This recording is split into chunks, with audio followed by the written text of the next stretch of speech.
Tabratainna igilehotik. Libeaksiarualum atoka uppium aichuta.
Sila taanat nunaaqqimmata innyuquluk kassuqaak.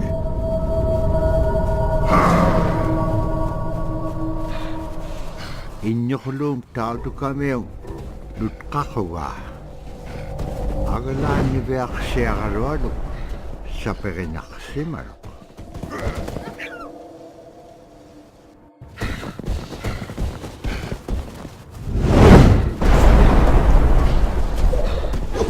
Qinnalifsaapiaqtuqtuutukamiu qillamitaun.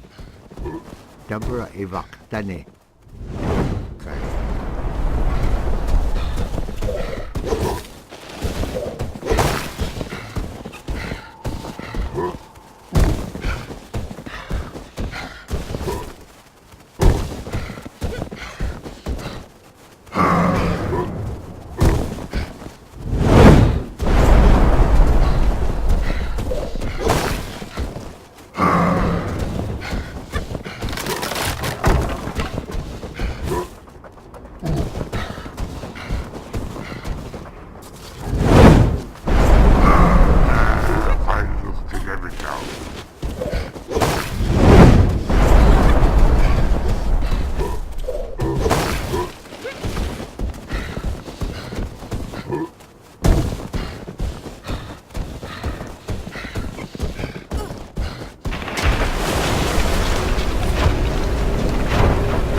Annapqaallikkaluaqtuk agalaan igilaunigam siqqaqanaqsisiinñaqtuq.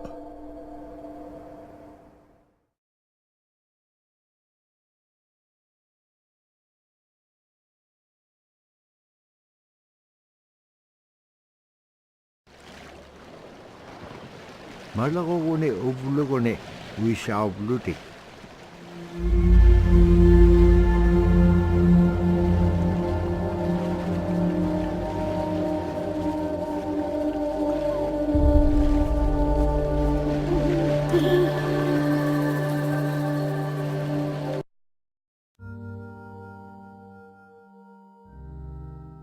The scaredest I've ever been, I was 12 years old.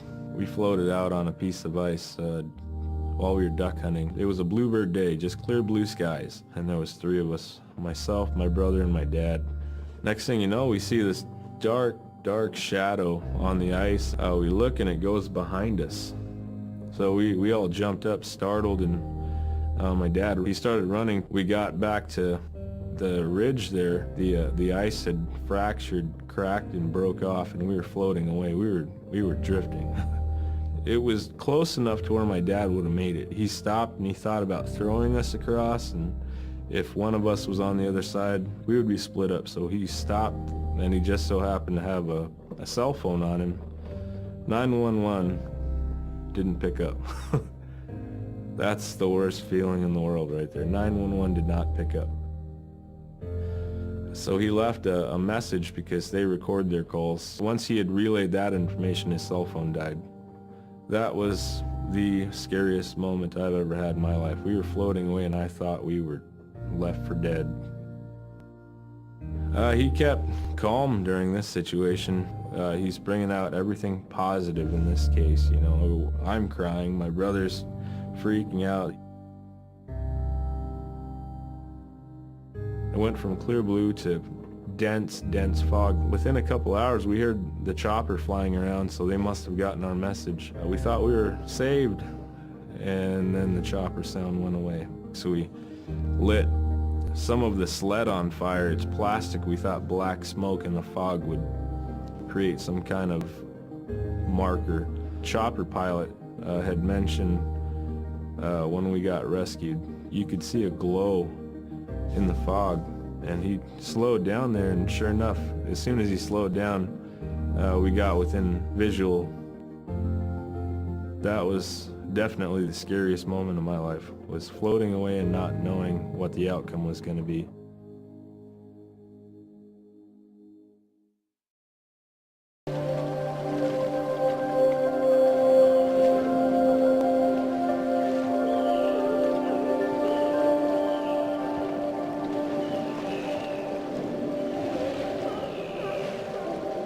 Dabra tuwakaroa mo tikityo.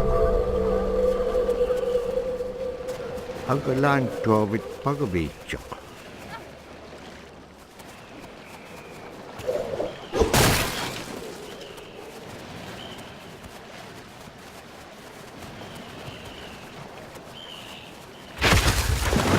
Sigo nalunak tok hanok igilakaniyak sila nga.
sasa kumayakalugon nanok ang nagkubit.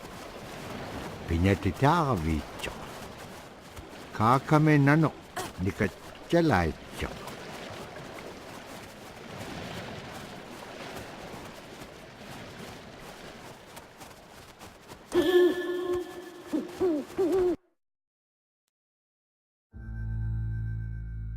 We're very much aware of the climate change. And it's been for many years, even before climatologists were noticing this change, Inuit were already saying, Sila alangoktok. Our climate is changing. If the heat is going the way it is right now, for us it's going to be pretty bad. Different birds are coming, and they're coming earlier, and sometimes rain is more than what we want, because when there's more rain, we know it's going to melt the permafrost. In my time as a young whaler, when I was 9 years old, we're hunting from ice that was about 25 feet thick. And there was giant icebergs already floating, coming by. That was the first signs of a changing climate. Ice that never broke before was now moving. Now, here it is 50 years later, we're hunting whale from ice that's 18 inches thick. There's no more thick ice. It's creating a malfunction in our whaling season is what it is. Actually more than that, all seasons in general. I think we are more scientists than more people will realize. We have more knowledge of those things than people will ever know.